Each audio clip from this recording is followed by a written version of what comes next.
Bonsoir chers téléspectateurs, nous revoici encore ce soir chez vous pour vous présenter cette émission que vraiment nous avons voulu être une émission que nous avons voulu dédier particulièrement pour vous parce que nous savons ça c'est ici nous traitons d'une matière très importante qui est la religion, la spiritualité et parce que le e-canal télé n'est pas que la politique, n'est pas que le divertissement, la musique, la culture, mais c'est aussi les affaires importantes de Dieu. Et nous vous remercions surtout depuis un certain moment de l'intérêt que vous avez démontré à ces émissions. Et nous avons senti cela par vos réactions. Nous avons eu un certain nombre de questions ici. Et nous allons passer ça en revue avec le pasteur. Et avant cette émission, le pasteur m'a carrément dit qu'il est venu avec de la matière. Je lui ai dit non, nous avons des questions ici des téléspectateurs. C'est mieux que vous les abordiez d'abord avant que vous passiez à autre chose. Mais je pense que le pasteur devra rester seulement à répondre à vos questions et peut-être revenir avec l'autre matière un autre jour. Bon, alors, avant de commencer, d'abord, je le salue. Bonsoir, révérend pasteur. Bonsoir, Papa Véron. Voilà. Et nous sommes là pour démarrer cette émission ce soir. Et j'ai des questions ici. Je ne sais pas si vous avez un mot d'introduction à donner aux gens qui nous suivent. Non, je suis vraiment très ravi de l'intérêt dont les gens manifestent pour cette émission. Et je demande aussi à ces gens, à nos frères et sœurs qui nous suivent, de bien vouloir partager cette émission. Parce que notre but, c'est d'atteindre beaucoup de gens. Alors, l'évangile, comme il en est toujours, et c'est l'affaire, on ne doit pas être égoïste, on doit partager. Veuillez partager ces émissions. Et faire un peu de commentaires et puis like pour que YouTube fasse une bonne promotion de la vidéo. Voilà. Alors, ceci étant, j'aimerais qu'on passe directement aux questions, pasteur John Baptiste. Et ici, j'ai la première question. Je préfère que ce soit anonyme, comme ça, vous tous qui pourrez un jour poser des questions, soyez rassurés que ça sera anonyme. Pour que vous soyez vraiment sûr que votre matière sera traitée. Ici, on dit dans Matthieu 24, chapitre 24, verset 4 jusqu'à 36, que vous aviez évoqué ici dans la série des l'émission sur l'enlèvement. Et que ici, la personne qui pose la question dit, est-il ici réellement seulement question de la destruction du temple ? Le temple de Jérusalem, soit dit, Jésus donc parle seulement de la destruction du temple. À vous de répondre, vous reconnaissez l'extrait biblique ici, et allez-y, si vous voulez encore appuyer avec une lecture, mais en tout cas c'est vous, faites un effort que la réponse est non. Soit satisfait. La réponse est non. Voilà. Vous avez raison. Excusez-moi, mes frères. Je ne sais pas comprendre ça. Ok, la réponse est non. Parce que je n'avais pas terminé tout le livre de Matthieu. Dans mon émission précédente, j'avais dit que Jésus a répondu à 2 questions. La première concernait la destruction, donc les événements qu'il avait prédits sur la destruction du temple et les événements qui s'en suivaient. C'était la préoccupation principale de ses disciples. Et puis, de sa venue. Comment est-ce que... Donc, la parousie, ce qu'on appelle... La parousie, c'est un mot difficile. Son avènement. Avènement, encore, c'est pas un vocabulaire facile. Quand est-ce qu'il viendra établir son trône? Voilà. On peut dire. Son règne. Son règne. Tout à fait. Et c'était les 2 questions auxquelles il a pu répondre. Et la troisième, c'était maintenant la fin de temps. C'était 3, donc c'était comme ça, 3 questions. La fin des temps et l'avènement, c'est presque la même chose. C'est presque la même chose. Oui, c'est la même chose. J'expliquerai ça un peu en long et large. Allez-y. Ok. Maintenant, c'est dans la deuxième partie, au verset 36, que le frère souligne ici, que Jésus commence à répondre par rapport à la parousie. Dans la première partie, il ne parle pas de la parousie. Et si... ça dit son règne. Oui. Quand Jésus viendra régner comme roi. C'est ce que vous dites. Hein? Oui, disons un peu comme ça. Voilà. Pour vulgariser ça. Pour vulgariser ça. Oui. Alors, quand Jésus n'a pas parlé dans la première partie, oui. Pour ceux qui lisent la Bible en grec, ils ne trouveront pas le mot parousie à l'intérieur. Donc, le mot parousie commence... Parce que la question était, quand est-ce que ces événements arriveront et quel sera le temps de votre parousie? Parousia n'apparaît pas dans la première partie de la réponse. Parousia n'apparaît qu'à partir du verset 36. Ok? Alors, c'est de là, vous verrez que Jésus parle de Sodome et Gomorrhe.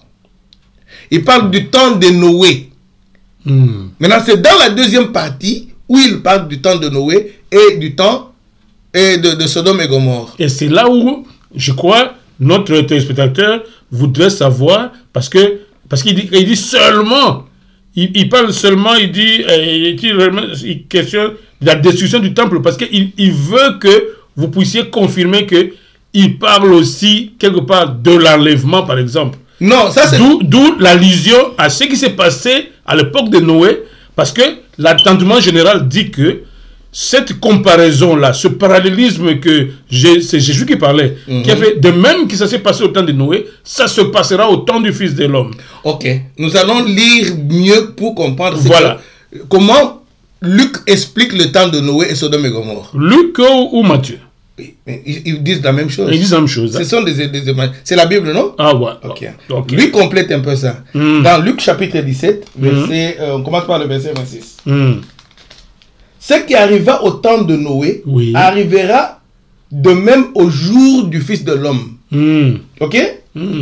Les hommes mangeaient, buvaient, se mariaient et mariaient leurs enfants jusqu'au jour où Noé entra dans l'arche, le déluge vint et les fit tous périr. Oh. C'est ça enlever. Ah, ici je ne vois pas enlèvement ici. Non, il n'y a pas de mot enlèvement. Donc on les a fait périr. Donc on les a enlevés de la terre. Parce que l'homme devait rester sur la terre. Et Noé restait sur la terre. Alors qu'est-ce que Matthieu dit? Parce que là vous avez lu Luc. Peut-être Matthieu dit autre chose. Il dira la même chose. Parce que la question est autour de Matthieu. Oui, mais ce sont les deux événements. Il faut toujours lire la Bible avec... comment on appelle ça? S'il vous plaît, parce que lisez aussi Matthieu. Je veux lire Matthieu. Bon, voilà. Je veux lire Matthieu. Ce qui arrivera du temps de Lot arrivera pareillement. Les hommes mangeaient et buvaient, achetaient, vendaient, plantaient, bâtissaient. Mais le jour où Lot sortit de Sodome, une pluie de feu de soufre tomba du ciel et les fit tous périr. Personne n'est monté. Donc personne n'est monté. On les a tous fait seulement périr. On a tué. On a tué. C'est ça enlever. Non, c'est ça enlever, vous dites? Oui, parce que Dieu a dit... Périr signifie enlever. J'y vais. Dieu aussi a dit à Jérémie que je peux... À Ézéchiel, Ézéchiel 24, verset 18, je crois, il dit, je peux t'enlever par la mort. Vous comprenez? Parce que c'est ça là, c'est là où les gens ont manipulé les gens pour dire... C'est pourquoi vous fouillez Matthieu. Non, je ne fuis pas Matthieu. Parce que vous fouillez Matthieu. Non, j'y vais. Alors, lisez Matthieu, parce que c'est comme si Matthieu pas d'enlèvement. Non. Parce que bon, c'est ça le vocabulaire. Peut-être Luc a utilisé un autre vocabulaire. Voilà. Et puis vous revenez sur Luc pour comparer. Je reviendrai. Voilà. Il dit... À 36, je crois. Hein? Oui, je vais. Ce qui arrivera au temps de Noé arrivera de même à l'avènement du Fils de l'homme. Car dans les jours qui précédèrent le déluge, les hommes mangeaient, buvaient et mariaient leurs enfants jusqu'au jour où Noé entra dans l'arche. Ils ne se doutèrent de rien jusqu'à ce que le déluge vint, les emporta tous. Il en serait de même à l'avènement du Fils de l'homme. Ça, Matthieu. Alors, deux hommes qui seront dans un champ, un sera pris et l'autre laissé. C'est là où les gens interprètent, ils disent, non, mais on a dit d'abord, il les fera tous. Qu'est-ce qu'il dit? Ce qui précède. Ils se doutèrent de rien jusqu'à ce que le déluge vint et les emporta tous. Le déluge a emporté. Le déluge a il a balayé tout. L'eau a emporté. L'eau n'a pas amené quelqu'un au ciel. Non, l'eau n'a pas amené quelqu'un quelque part. Oui, on les a emportés. On les a détruits. Bon, il y a l'idée de destruction ici. C'est la destruction. Il n'y a aucune idée d'enlèvement, de mouvement de bas en haut oui, ici. Quand Dieu viendra, quand Jésus reviendra, c'est pour le salut de ceux qui ont cru et la punition de ceux qui n'ont pas cru. Au dernier jour. Au dernier jour. Ouais. Voilà. Je vais expliquer pourquoi. Alors vous verrez que et Matthieu et Luc, tous parlent de la même chose. N'est-ce pas? Oui. Ils ne parlent pas d'un enlèvement. Ils parlent d'une destruction. De l'homme sur la terre. De l'homme, le pécheur. Le pécheur. Sur la terre. On le détruit. Parce que alors que l'enlèvement, il s'agit du meilleur. Oui. L'église. Voilà. Le meilleur qui a mérité. Qui va gagner le cadeau pour aller vivre avec Jésus-Christ dans le firmament. Mais le passage ne le dit pas. Nous avons lu avec ce passage, chers téléspectateurs, suivez ça très attentivement. Même moi, je ne sens pas encore un mouvement de bas en haut. Non, il n'y a pas de mouvement de bas en haut. Ou même parler que Jésus est... Mais il y a d'autres extraits où on dit, ben, Jésus descendra du ciel. Il n'y a pas d'autres extraits. Mais il va revenir. Non, c'est le passage qu'on avait lu avec toi dans la première prédication. Et où j'avais expliqué, c'était quoi encore? La parousie. Oui, on a dit que nous allons le rencontrer dans les airs. Dans les airs, c'est ça que je voulais dire. J'avais expliqué déjà ça. Donc, qu'il doit suivre pour... Ce n'est pas dans la logique de ça? Non. Ce n'est même pas dans la logique de ça. Oh, ça c'est dans une autre logique. Non.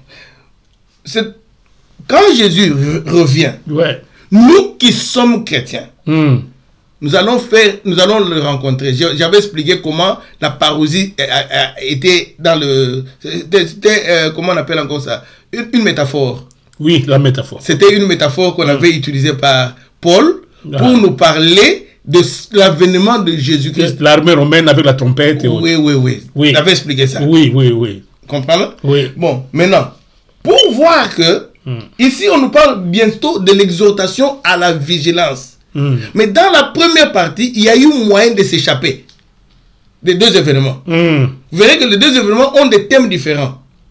Le premier, le premier thème est précédé par des paraboles où Jésus disait comme quelqu'un avait envoyé des prophètes, on les tuait, il a envoyé son enfant, on les a tués, il est venu, il a détruit les gens. N'est-ce pas? Mais dans la deuxième partie maintenant, Dieu commence à nous parler de la vigilance et nous éviter de la distraction. N'est-ce pas? Parce que la deuxième vague qui vient, il n'y aura pas, on ne peut pas s'échapper. On ne pourra pas fuir. Quelle vague? Ça, c'est la destruction qui vient en dernier, pour le dernier temps. Ah, donc vous à l'avènement de Jésus. À l'avènement, quand Jésus viendra comme roi pour régner. Ça s'abat sur nous comme des voleurs. Comme un voleur, pardon. Qu'est-ce qui arrivera là-bas? Non, quand Jésus vient, il vient pour juger. Est-ce que tu n'as pas le temps. Qu'est-ce qui va consister ce Tu n'auras plus le temps de te repentir. Ah donc oui. Non, donc on ne te donne pas le temps de te repentir. Donc l'enfer existe. L'enfer existe. L'enfer, je l'ai écouté. Donc si l'enfer existe, parce que c'est Jésus. C'est Jésus lui-même. Donc depuis l'Ancien Testament jusque dans le Nouveau Testament, la seule personne qui nous a parlé de l'enfer, c'est Jésus. Donc je dois croire que l'enfer existe. Oh, l'enfer existe. C'est-à-dire que certains vont aller à l'enfer, d'autres vont aller régner avec Jésus. Ils vont régner avec lui. Et sur la terre. J'ajoute ça sur la terre. Bon. Avançons un peu, peut-être que vous aurez d'autres démonstrations, parce que tout se lie, tout est entremêlé. Deuxièmement, Jésus n'était-il pas en train de répondre sur la fin des temps au verset 36 où il dit que personne ne connaît ce temps? J'ai répondu déjà à la question. Oui, dites quelque chose pour... Non, j'ai dit oui, il répondait sur la fin des temps. C'était sur la fin des temps. Oui, il répondait sur la fin des temps. Il n'y avait rien à faire sur l'enlèvement là-bas. Non, il n'y avait rien de l'enlèvement. Mais selon vous alors... L'enlèvement, écoutez. Raisonnons par absurde. Écoutez. Pourquoi ces gens sont arrivés a ciblé l'événement de l'enlèvement dans Matthieu? Pourquoi, selon vous? Parce que vous êtes pasteur, vous avez entendu des choses dans des églises, dites, maintenant on raisonne par absurde. J'ai moi-même prêché ça. Oui. J'ai aussi prêché des choses pareilles. Oh. Donc je m'en répands. Là vous vous repentez? Oui, je dis bien je m'en répands. Ok. Écoutez, l'enlèvement. Ouais. J'ai dit que qu'est-ce que vous disiez à l'époque? Non, je disais... non, ça dit que ces gens d'enseignement qui circulent... J'ai aussi enseigné qu'Élie... Dites ça un peu. J'ai aussi enseigné qu'Élie viendra. Il y aura... Les deux témoins. Les deux témoins. J'ai tout enseigné, toutes ces choses-là. Et d'ailleurs, j'ai dit que les anges viendront... Voilà. Je parlais du ministère des anges. Je ne sais pas si vous m'avez suivi dans mes débuts à Newcastle. Je parlais beaucoup des anges, du ministère des anges, qui venaient, tout ceci. Et après, c'est que les affaires ont été induits en erreur. J'ai induit aussi des gens en erreur. Donc d'où l'importance de s'instruire.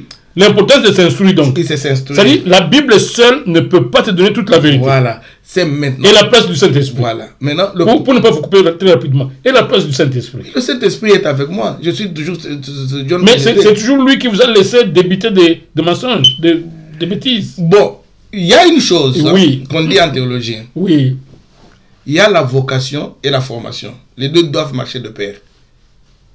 Donc vous voulez dire que pour prêcher la parole de Dieu, tout doit être formé. Le serviteur de Dieu doit aussi se former. Doit être formé. Alors celui qui n'est pas formé, non, après, il est donc inapte pour prêcher. C'est un poison. C'est un poison. C'est même un poison. Oui. On dit ceci. Ouais. La vocation. Ouais.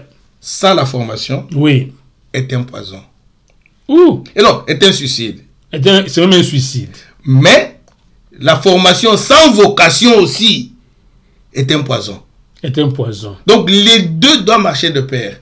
Tu dois avoir une vocation. Même tu verras que l'enseignement se transmet. L'enseignement ne se révèle pas. Ça ne se révèle pas. Non. Dieu a dit aux enfants d'Israël, ce que je vous ai enseigné, vous allez le transmettre à vos enfants et aux enfants et à vos petits-enfants. Vous comprenez? Donc, là, vous insistez, l'enseignement. L'enseignement se transmet. Ça ne se révèle pas. Le Saint-Esprit m'a révélé un enseignement. L'enseignement se transmet.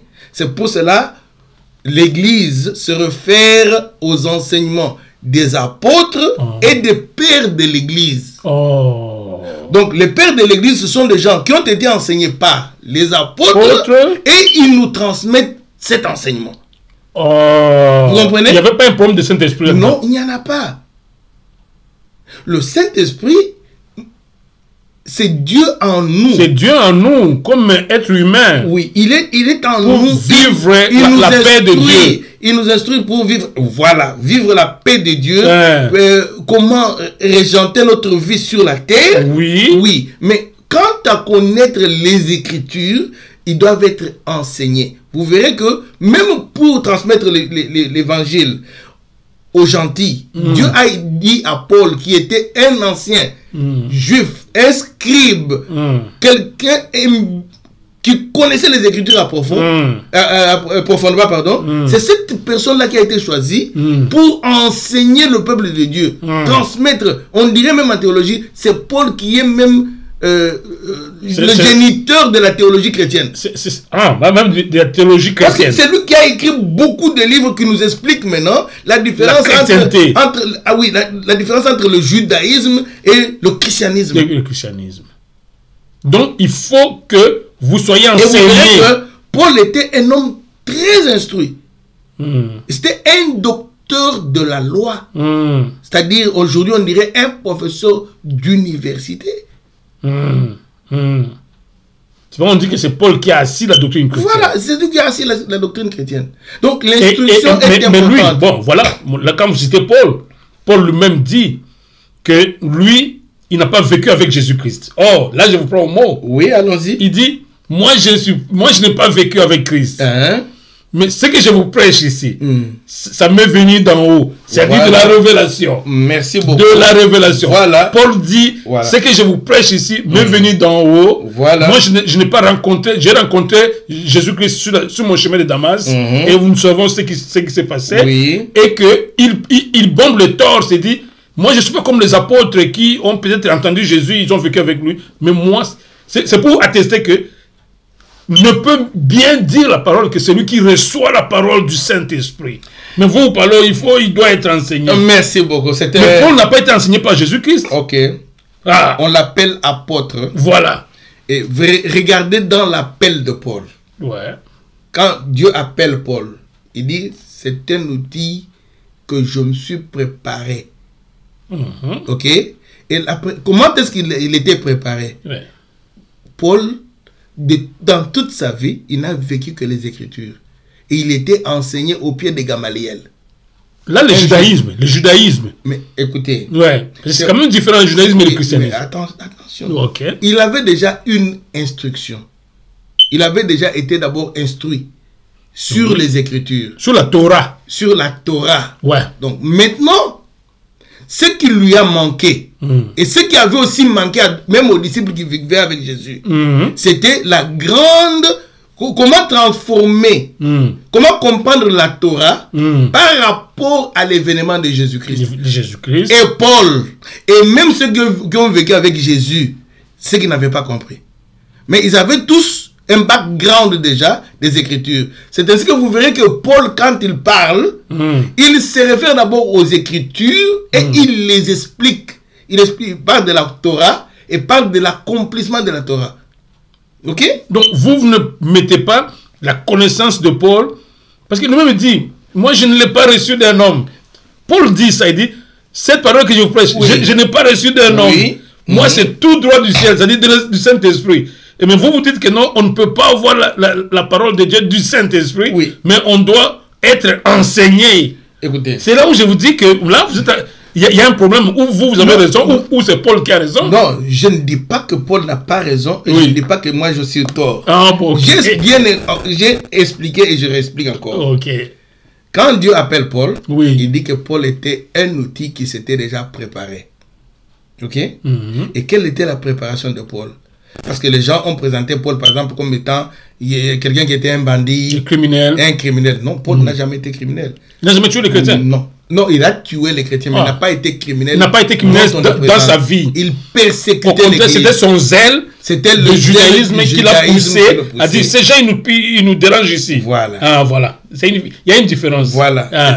Donc, depuis sa naissance, Paul c'était un zélé de Dieu. Il a été sélectionné d'abord parmi ces gens, parce que c'était un génie. Ok.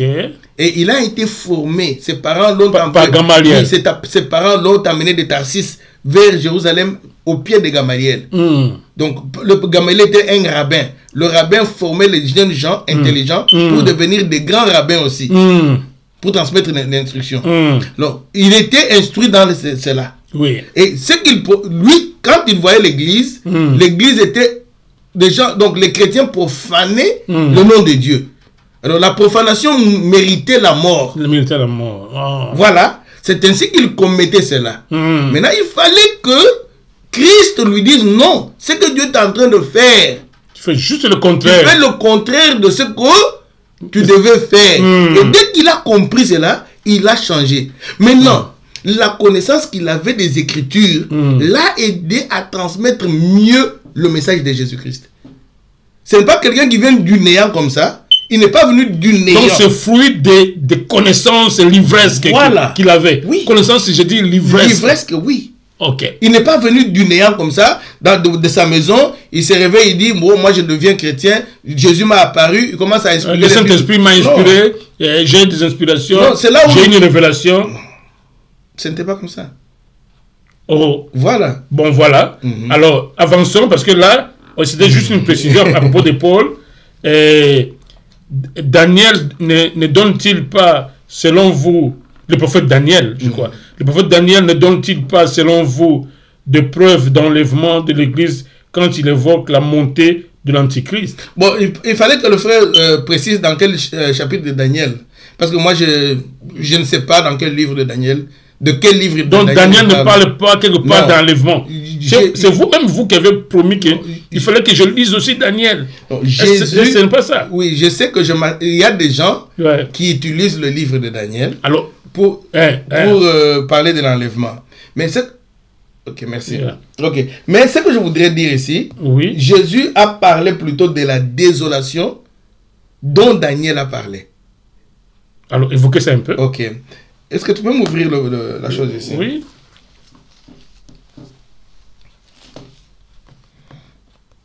Ouais, parce que c'est tout électronique ici. Oui. C'est dans le livre de Daniel, chapitre 11, oui, où on parle de la désolation. Ok? Daniel, chapitre 11.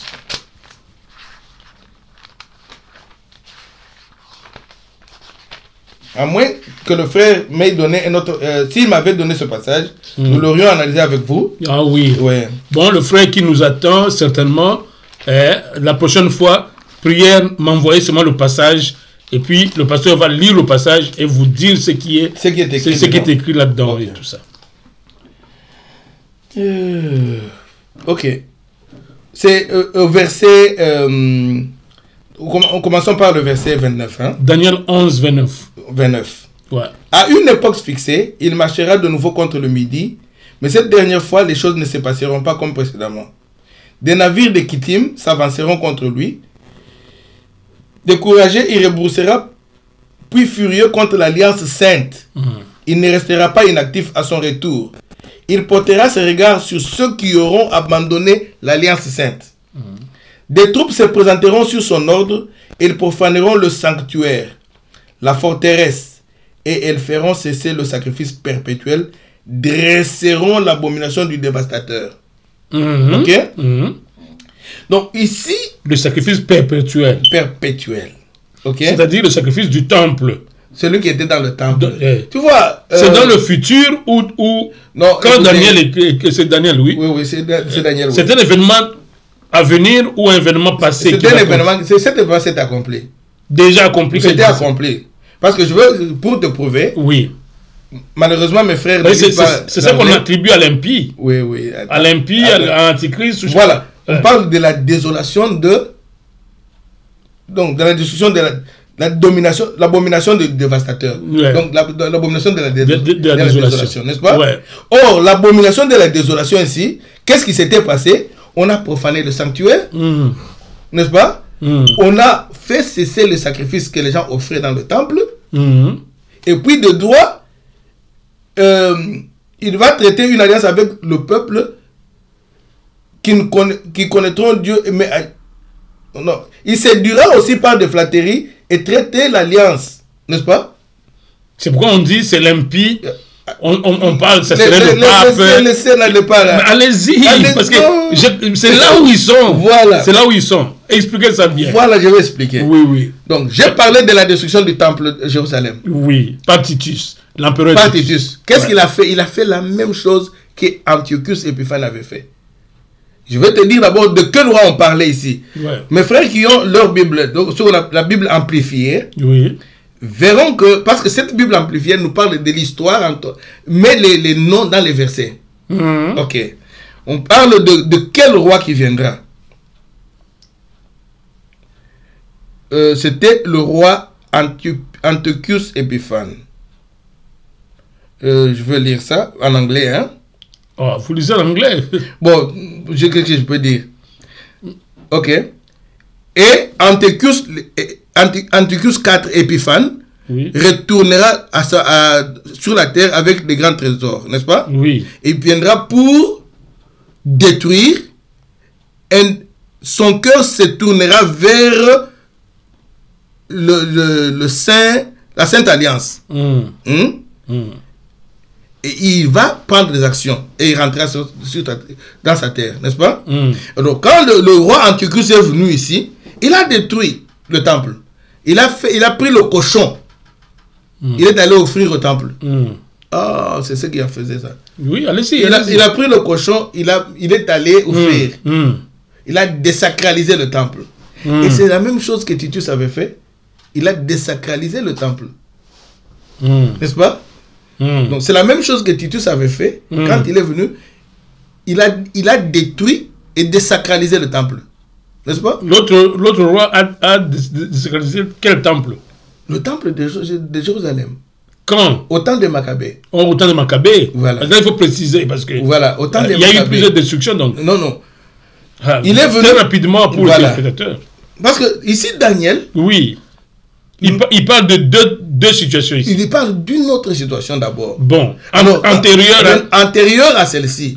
Et Jésus se réfère à cette destruction dont on parle ici dans le verset 31. Ok? Laquelle de Titus. Ils feront cesser le sacrifice de ce roi-là et dresseront l'abomination du dévastateur.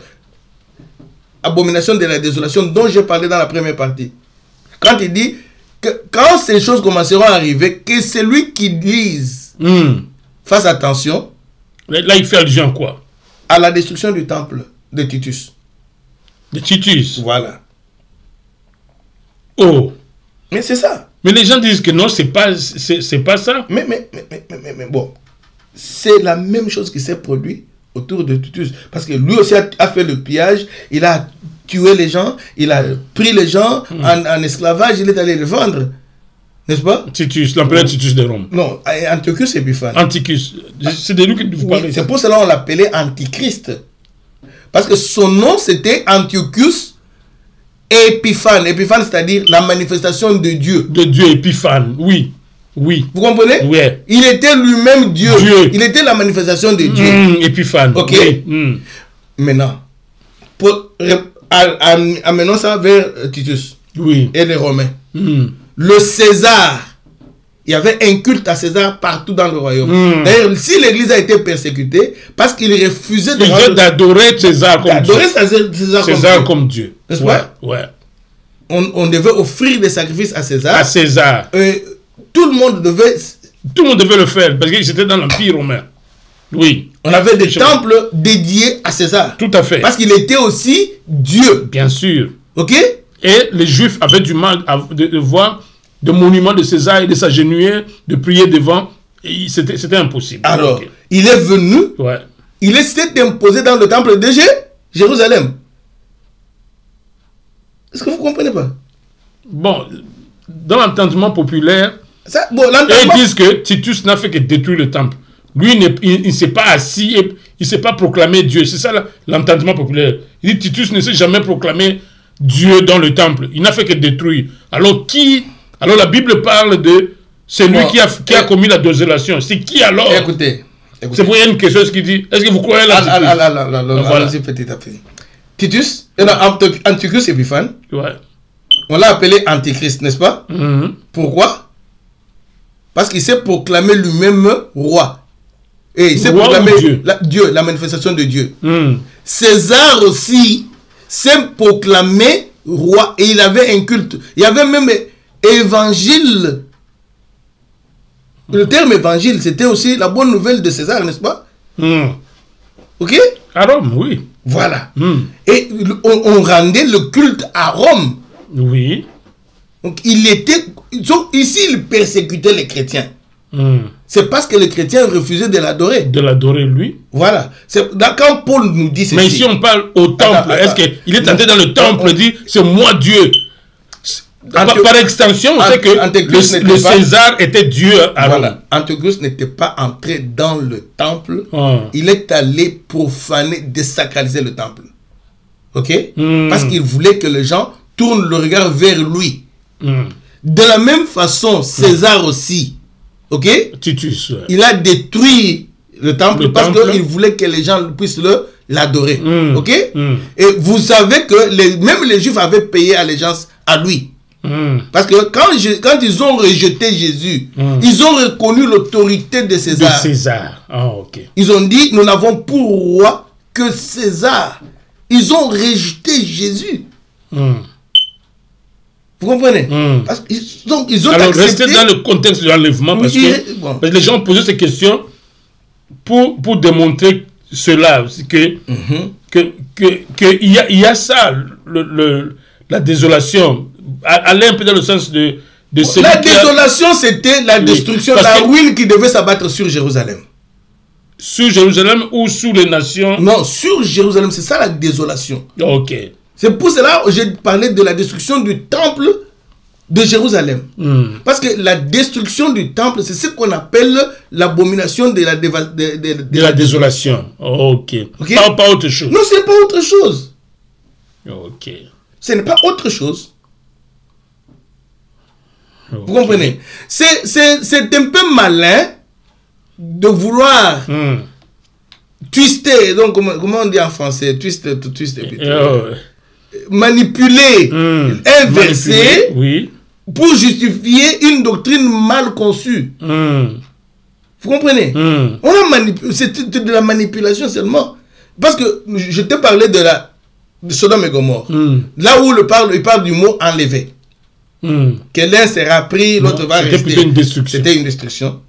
Mais on va récompenser celui qui est dans la parole de Dieu. C'était les mauvais qui étaient détruits. Oui, les mauvais étaient détruits. Les bons restaient sur la terre parce que la terre lui appartient. Oui. La terre appartient à l'homme. À l'homme, Dieu. L'homme n'a jamais, dans l'histoire de la Bible, l'homme n'a jamais quitté cette terre pour aller au ciel. Pour aller au ciel. Et même dans le futur, ce n'est pas prévu que l'homme quitte. Non, ce n'est pas prévu parce que Jérusalem va descendre d'en haut. Et nous serons sur même la Jérusalem terre. va descendre d'en haut. Oui. C'est ça la finalité du livre d'Apocalypse d'ailleurs. Qui nous parle de celui qui va... Donc, le temple de Dieu. Parce qu'on a parlé de la destruction du temple, n'est-ce pas? Or, le temple, on dit, ce serait Jésus lui-même le temple. Allons-y. Alors, de quel temple nous parlons-nous? Allez ici. On dit qu'il y aura un temple. Apocalypse 21, verset 22. Je ne vis point de temple dans la ville, car le Seigneur Dieu Tout-Puissant est son temple, ainsi que l'agneau. Là, Jean de Patmos précise là. La ville n'a besoin ni du soleil, ni de la lune pour l'éclairer, car la gloire de Dieu l'éclaire, et l'agneau est son flambeau. N'est-ce pas? Donc, Jésus-Christ est ce temple-là. C'est pour cela qu'on a détruit le temple de Jérusalem. Parce qu'on n'en avait plus besoin. Comme le Christ, comme Jean nous dit dans Jean chapitre 1, verset 18, je crois, où il dit et la parole s'est faite chair.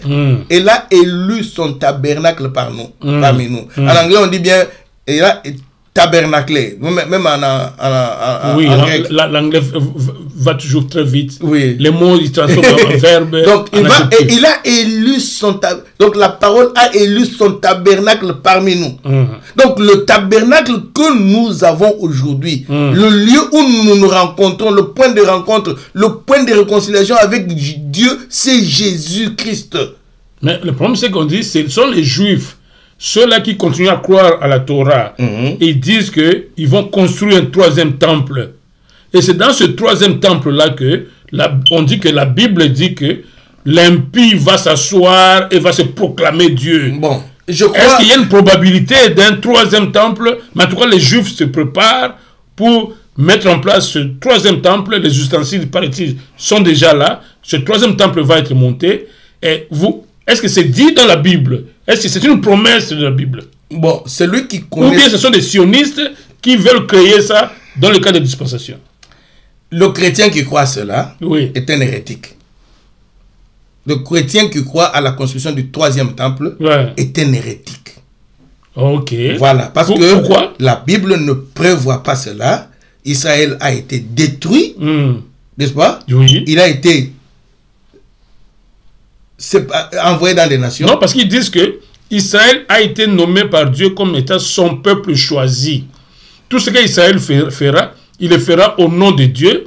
Puisque Israël le fera au nom de Dieu, donc cette chose-là aura de la valeur. C'est-à-dire que le temple, même si ce temple-là n'a plus de valeur, parce que l'homme lui-même, Jésus-Christ est déjà lui-même le sacrifice, mais ce temple-là aura de la valeur parce que ça sera construit. Et le fait que le peuple de Dieu va adorer l'impie, parce que l'impie va se proclamer, et eux aussi vont l'adorer, c'est à ce moment-là qu'on dit que cet événement aura de la valeur devant Dieu, parce que Israël est son peuple. Papa Véran, je ne sais pas comment... Donc c'est qu'Israël continue à être le peuple choisi de Dieu. Maintenant, le chrétien,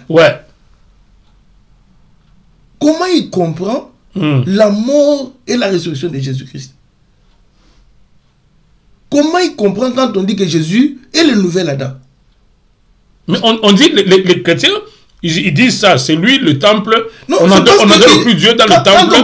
C'est en Jésus-Christ. Comme la femme samaritaine, Jésus lui a dit, vous adorez désormais en vérité et en esprit, ça dit qu'en Jésus-Christ. Oui, ce sont des histoires qu'ils lisent très mal. Je vais te dire. Oui, parce que ça sème la confusion. Le travail rédempteur du Christ, oui, il est venu pour enlever le péché originel. Il n'est pas venu pour sauver une quelconque nation.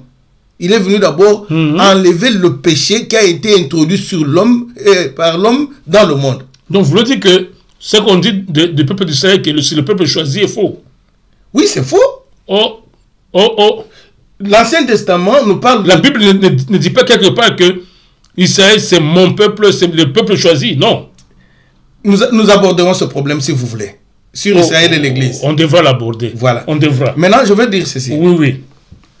Ça, c'est le sionisme. Oh. Ok? Nous y sommes enfin. Ça, c'est le sionisme. Ah. C'est le sionisme. Parlez-en un peu. C'est quoi le sionisme? C'est une doctrine qui veut nous parler de l'autorité ou bien la suprématie de l'État juif sur tous les autres États. Ok? Et c'est très dangereux pour un chrétien d'accepter de tels messages. Ok? Parce que je vous ai parlé de John Nelson Darby. Et c'est lui qui a introduit cette notion dans la Bible de Darby. Je peux vous amener des versets où il parle, quand on parle d'Israël, il introduit le mot la suprématie d'Israël. Oui. Vous comprenez? Mais amenez ces choses. C'est cela que vous avez demandé que non. Voilà comment on est en train de tromper le peuple. Voilà. D'où cette théologie m'a permis de voir ça. Le problème... Parce qu'il n'y a qu'un théologien qui peut voir ça. Le problème avec nos frères... Oui. Ils adoptent des mouvements dont ils ne connaissent pas l'origine et prétendent les défendre. Vous comprenez? Mais en tant que théologien, j'ai étudié les mouvements religieux. Tu dois comprendre d'abord le sens, donc le commencement de ça. C'est ainsi que j'ai dit que Nelson a commencé en 1830. 1820, 1830. Oui, très rapidement. C'était parce qu'il voulait propulser ce sionisme. Ce courant-là. Oui, ce courant-là. Ok? Oui. Nous en parlerons profondément. Là c'est le dispensationalisme. C'est ça ce qui a amené au dispensationalisme. Et vous verrez comment... Que dans la Bible, il y a une place pour le peuple juif. Il y a aussi une place pour les chrétiens. Écoutez, quand Paul nous parle d'Israël, il nous parle d'abord, il parle de l'Israël et de l'Église. Oui. Il parle d'un figuier et d'un olivier. Un seul olivier dont on a coupé des branches pour greffer les autres. Pour greffer les autres. N'est-ce pas? C'est-à-dire, il n'y a pas de différence. Entre nous et Israël. Non, il n'y a pas. Nous sommes greffés sur un même arbre. Sur le même arbre? Sur le même olivier. Maintenant, les gens interprètent le conflit qu'il y avait entre les Juifs et les Grecs, et donc les gentils, à Rome, que Paul voulait régler. Comme dire, non, Paul avait dit, les Juifs sont différents, les Grecs sont différents. Non, il a dit, en Christ, il n'y a ni Juifs, ni Grecs. Tous nous sommes... Et il a dit... Ça, c'est Paul. Oui, il a dit, il n'y a ni Juifs, ni Grecs. Ni Grecs. Tous, nous sommes enfants de Dieu. Nous sommes enfants de Dieu. Tous. Sous la foi donnée derrière Jésus-Christ. C'est tout. Celui qui n'est pas là-bas, il n'est pas dedans. Il dit, n'est pas être Israël, seulement pas celui qui est issu de la chair. Non. Israël aujourd'hui, c'est tout ce qui croit au Christ. Tout celui qui croit à Christ est Israël. Donc, dire que Israël, c'est le peuple choisi toujours. Attention.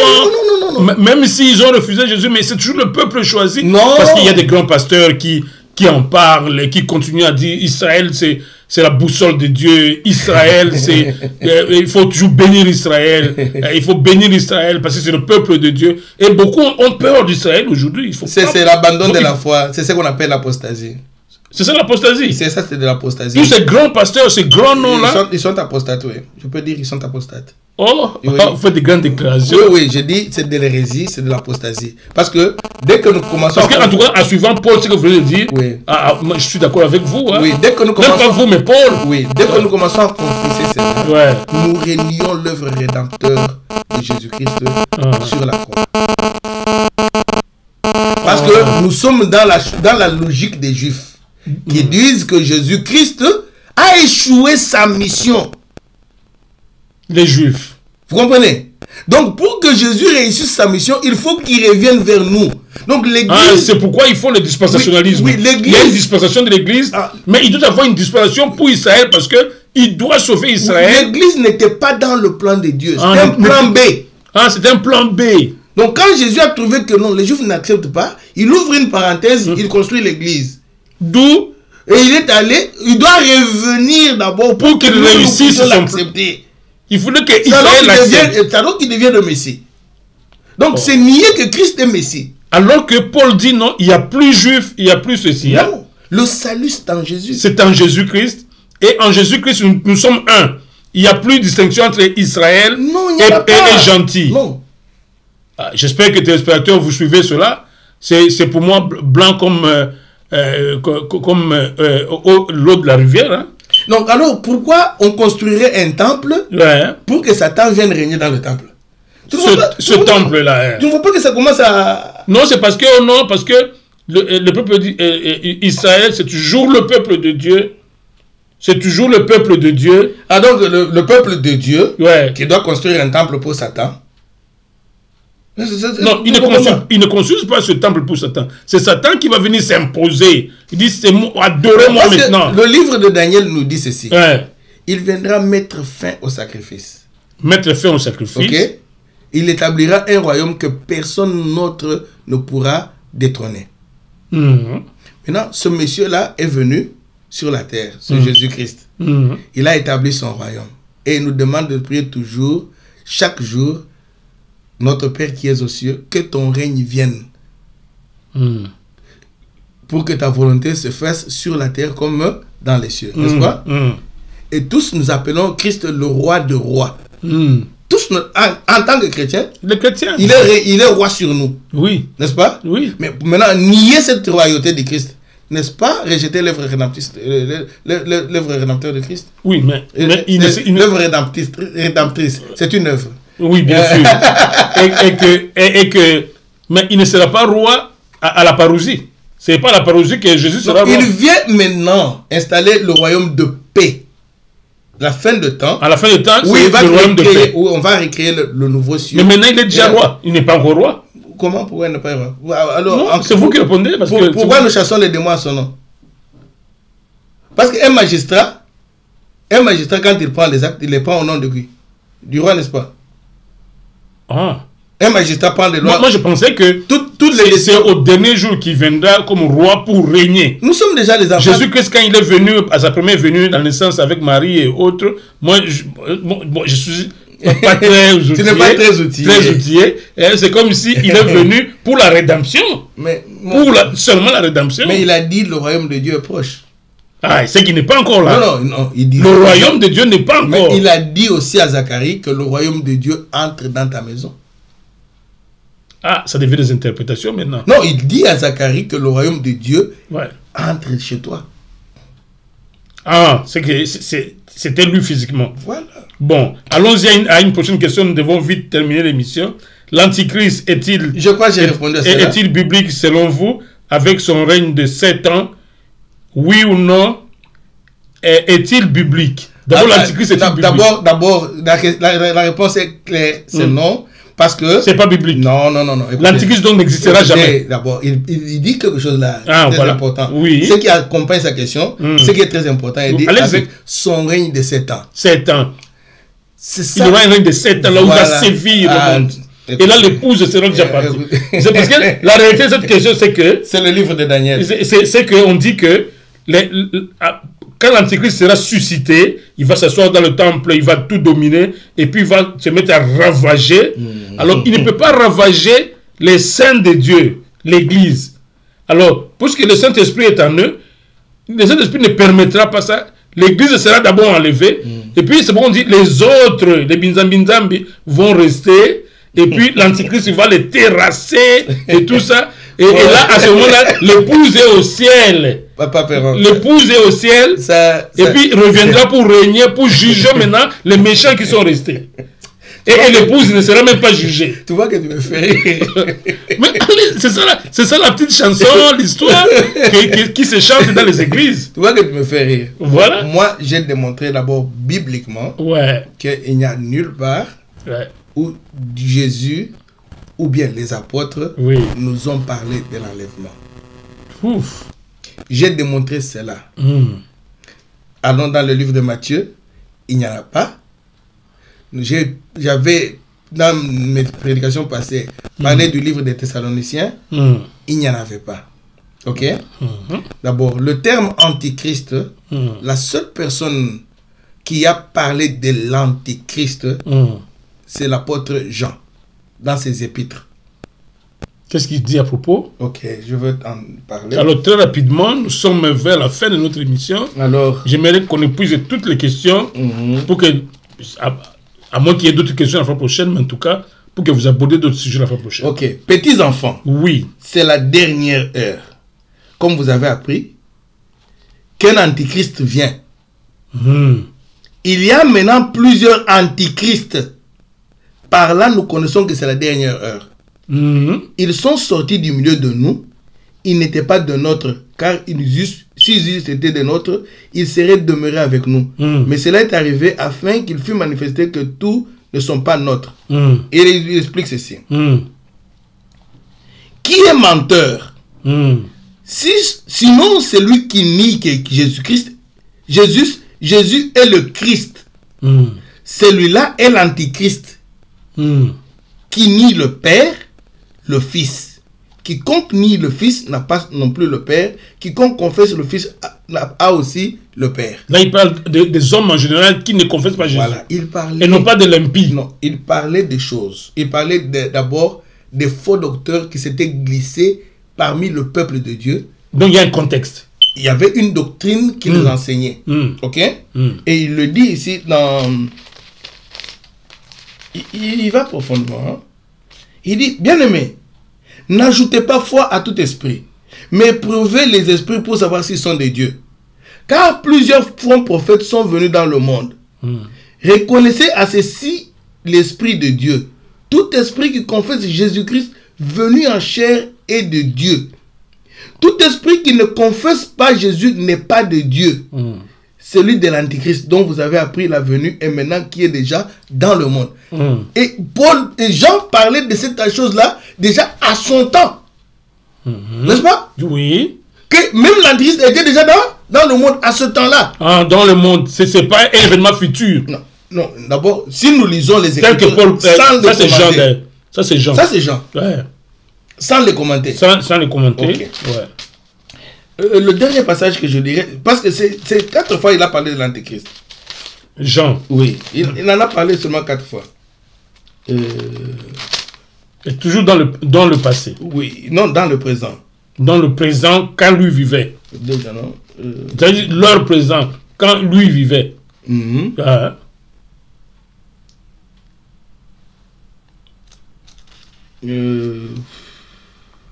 Oui, il dit ceci. Les faux docteurs. Quand plusieurs séducteurs sont entrés dans le monde. Ça, c'est quel verset? C'est second épître de Jean. Jean, verset 7. Verset 7. Quand plusieurs séducteurs sont entrés dans le monde, qui ne confessent point que Jésus-Christ est venu en chair. Celui qui est tel, c'est le séducteur et l'antichrist.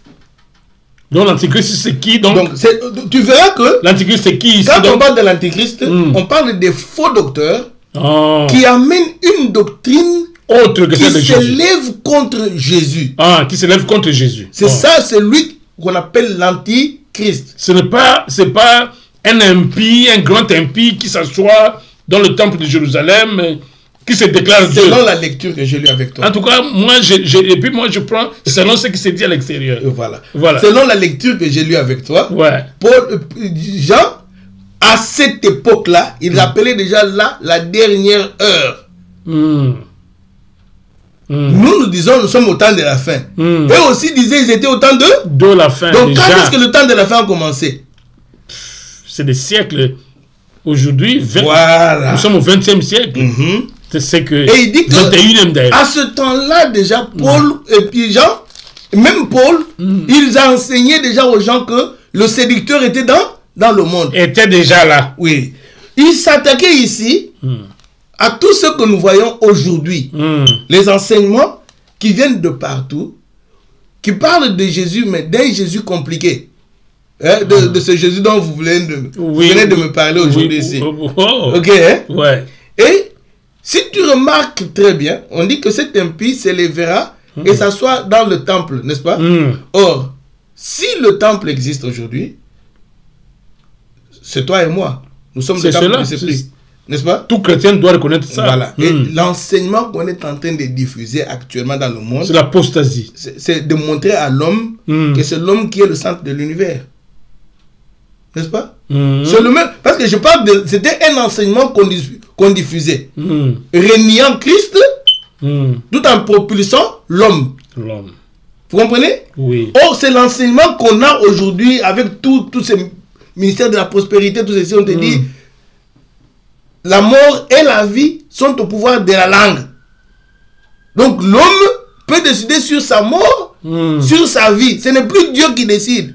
C'est-à-dire que le chrétien aujourd'hui ne peut même pas te dire « Ah, papa, je n'ai pas d'argent. » Non, oh, c'est que vous voulez contredire le pouvoir de la langue.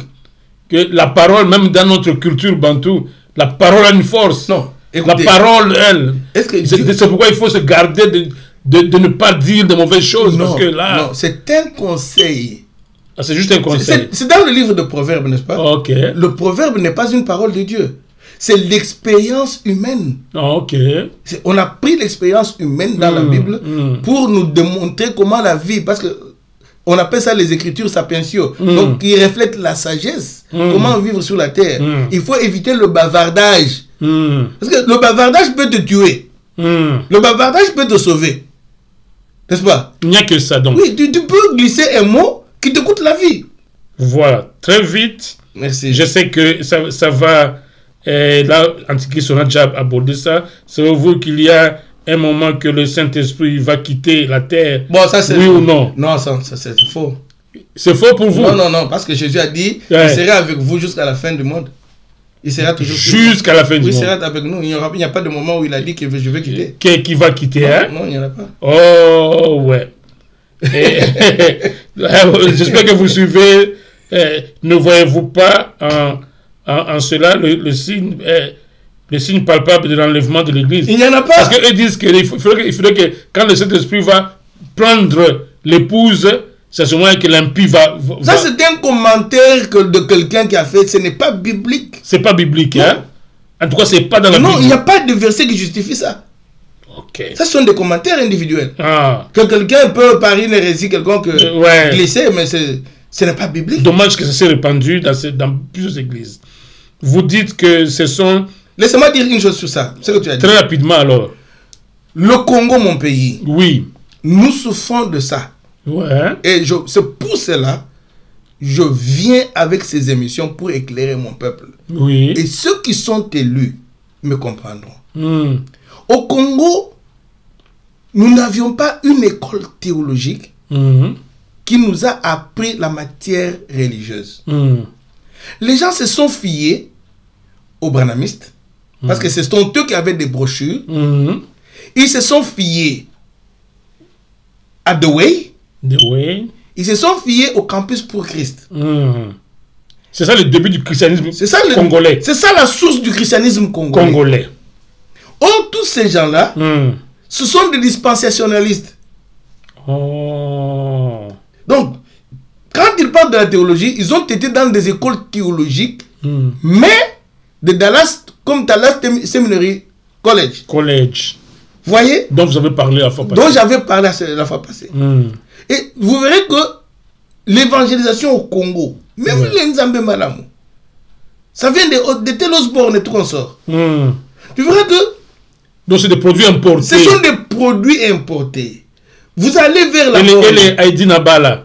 Oui. Tous. Ils ont goûté à cela. Ils ont gobé très rapidement la caméra.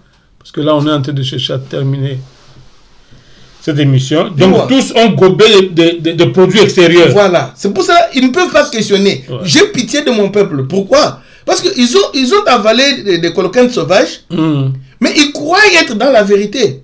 Mais quand vous allez opposer cela contre la Bible, vous trouvez qu'il n'y a pas de vérité. Il n'y a pas de vérité. Non. Tout ce qu'ils disent là... Ce sont des affabulations. C'est des affabulations. Oui. Ce ne sont pas des faits bibliques. Non.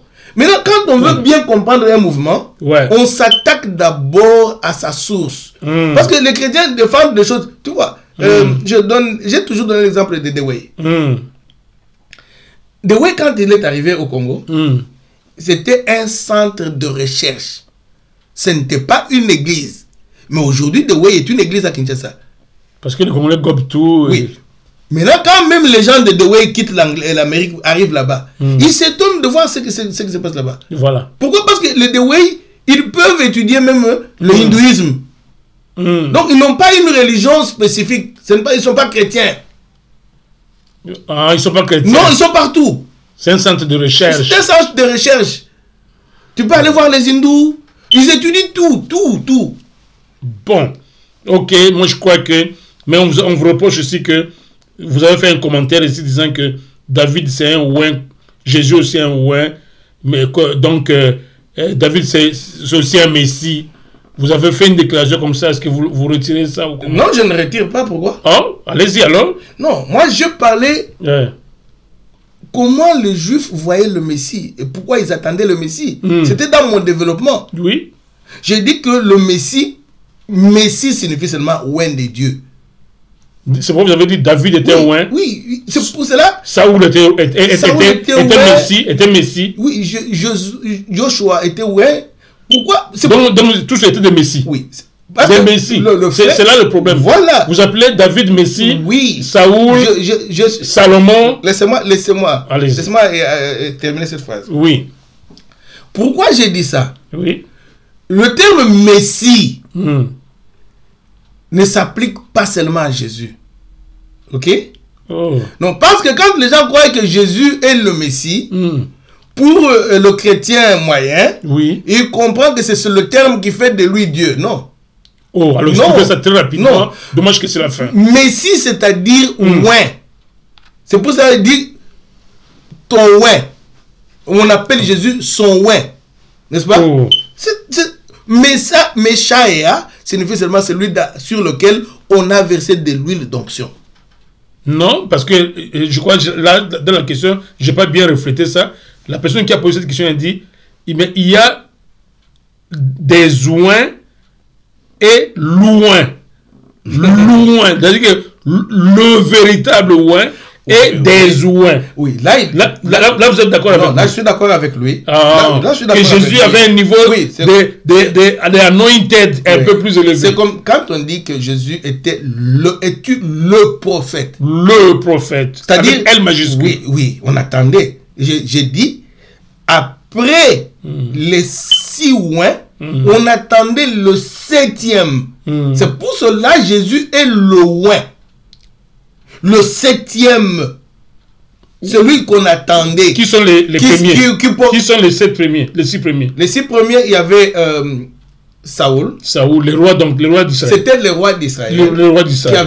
Qui avait été ouin. Ils étaient 7. Ils étaient 6. Ah, 6 et le 7e. Maintenant, c'est Jésus qui devait amener la perfection. Okay. Parce que c'est le 7e ouin qu'on attendait qui devait avoir une nature divine en lui. Oh. Qui fait donc la différence avec l'autre roi, avec ces rois-là. Voilà. Parce que c'est lui qui devait nous amener à l'ère messianique. C'est lui qui devait à l'ère messianique. Parce que David n'a pas amené les gens à l'ère messianique. Non. Ok. Vous comprenez? Je crois là, la réponse est trouvée. Vous savez, on ne peut pas s'éterniser. Merci beaucoup de ces réponses. Je crois que ceux qui nous ont posé ces questions sont certainement satisfaits. Mais si vous ne l'êtes pas, sentez-vous libre, revenez vers nous, soyez plus précis avec des versets qui vous choquent, qui vous dérangent. Dites, mais ici c'est clair, mais vous dites ceci. On sera prêt parce que l'objectif c'est que vous quittiez de mauvaises doctrines et que vous embrassiez la bonne doctrine et la bonne foi. Merci. Merci surtout à vous, pasteur John Baptiste. Et puis, on se retrouve la fois prochaine. Déjà demain, on se retrouve en politique. Merci beaucoup. Merci.